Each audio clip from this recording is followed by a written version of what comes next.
দিনটা ছিল শনিবার, আর শনিবার যেহেতু সবজির গাড়ি আসে তাই আমরা তাড়াতাড়ি করে বেরিয়ে পড়েছিলাম সবজি নিতে। আর এই বিচ্ছু দুটোর পিছন পিছন আমি ছুটছিলাম, সেই কারণে ক্যামেরাটা একটু কেঁপে কেঁপে যাচ্ছিলো।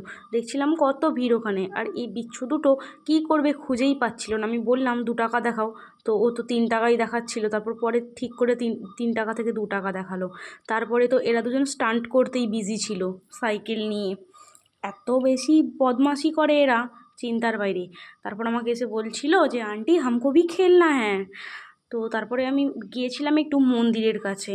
এই জায়গাটায় যখনই আসি, আসলে এসেছিলাম মার্কেটেই, কিন্তু পাশ দিয়েই গেলে এই মন্দিরটা পড়ে। যখন আমি এখানের কিছুই চিনতাম না, শুধুমাত্র এই মন্দিরটাই চিনতাম। আর যখন আমার মাও এখানে এসেছিল, তখন মার আমি বিকেলবেলা হলেই এখানে চলে আসতাম মন্দিরটাতে বসতে।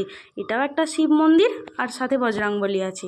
এই যে এরা দুজন যাচ্ছিল এইভাবে নাচতে নাচতে, তখন আমরা যাচ্ছিলাম ক্যান্টিন। এই দেখো কত ফুল ফুটে আছে, কিন্তু এতই সাপের ভয় যে ঘাস হয়ে আছে বলে কেউ ফুল তুলতেই যায় না। তো যাই হোক, যাচ্ছিলাম ক্যান্টিন, কিন্তু আমাদের ছিল কপালটাই খারাপ। ক্যান্টিন যাওয়ার পর ক্যান্টিন বন্ধ ছিল, সেই কারণে চলে এলাম। আর এই যে পার্কের বাইরেই বাচ্চারা খেলছে, কিছু করার নেই, এতই বেশি ঘাস হয়ে গেছে এখানে যে বাচ্চারা খেলতেই পারে না। সেই কারণে পার্ক ফালতু পড়ে আছে, আর বাচ্চারা এখানে বাইরে খেলছে। সাপের ভয় তো সবারই আছে, তাই না? যাই হোক, তারপর আমার গেস্ট আসার কথা ছিল, আর সেই কারণে আমি বানাচ্ছিলাম ফুচকা। তো আটাটা মেখে রেখে দিয়েছিলাম, তাড়াহুড়ো করে বানাচ্ছিলাম, কারণ 6 জন আসার কথা ছিল। আর ফুচকা যেহেতু সবাই একটু বেশিই খায়, সেই কারণে বেশিই বানাতে হতো। আর এত ভাজতে সময় তো লাগবেই, বেলতে হবে, ভাজতে হবে, সেই কারণে একটু তাড়াহুড়ো করার চেষ্টা করছিলাম। কারণ একা হাতে সব কিছু করা, ফুচকাও করতে হবে, আবার তার আলু জল সব কিছুই করতে হবে।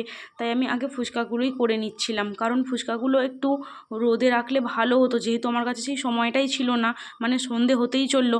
সেই কারণে একটু তাড়াতাড়ি করছিলাম, আর একটু ভেবেই রেখেছিলাম যে লাল লাল করে ভাজবো, নয়তো দেরি হয়ে যাবে। আসলে প্রত্যেকবারই তো সবার কোয়ার্টারে গিয়ে খেয়ে আসি, সেই কারণে আজকে আমার যেহেতু দিন ছিল, মানে আমার কাছে আসার কথা ছিল, তো সেই কারণেই ভেবেছিলাম আজকে ফুচকাই করব। অনেক দিন করাও হয়নি, তাই তাড়াতাড়ি করে বেলে নিলাম। এইগুলো একটাই সমস্যা, পাখার নিচে বসে বেললে শুকিয়ে যাবে, ফুলবে না।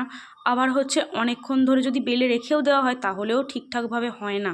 তো যাই হোক, তারপরে ভেজে নিচ্ছিলাম। আর এমন নয় যে প্রত্যেকটা ফুচকাই ফুলবে, কিছু কিছু এমনও থাকে যেগুলো ফুলবে না। তো সেগুলোকে কি পাপড়ি চাট করে খেয়ে ফেলতে পারো, বা চুরমুর করে খেয়ে ফেলতে পারো। আর এখানে তো সব কিছুই বিক্রি হয় যদিও, তবুও নিজে যখন বানাই নিজেরটাই বেশি ভালো লাগে। আর আমার কাছে তোলার কিছু ছিল না, মানে তেল থেকে ছেঁকে তাড়াতাড়ি তোলার মতো কিছুই ছিল না। সেই কারণে আমি কাঁটা চামচ দিয়েই একটা একটা করে উল্টে আর এইগুলো দিয়েই বারবার তুলছিলাম, সেই কারণে একটু বেশি লাল হয়ে যাচ্ছিলো ভাজার সময়। যাই হোক, কিছু করার ছিল না, আর একটু লাল লাল করে না ভাজলে করকরেও হতো না। তো রোদে যেহেতু দেওয়ার উপায় নেই, সন্ধে হয়ে গেছে, সেই কারণে আমি একটু বেশি লাল লাল করে ভেজে নিচ্ছিলাম। আর ওইদিকে ঘরও গোছাতে হতো, রেডি করতে হতো, সবাই আসার সময়ও হয়ে যাচ্ছিল। আমি শুধু এটা ভেবে পাচ্ছিলাম না যে কখন কি করব, যদি সবাই চলে আসে তো কি করে তাদেরকে দেব।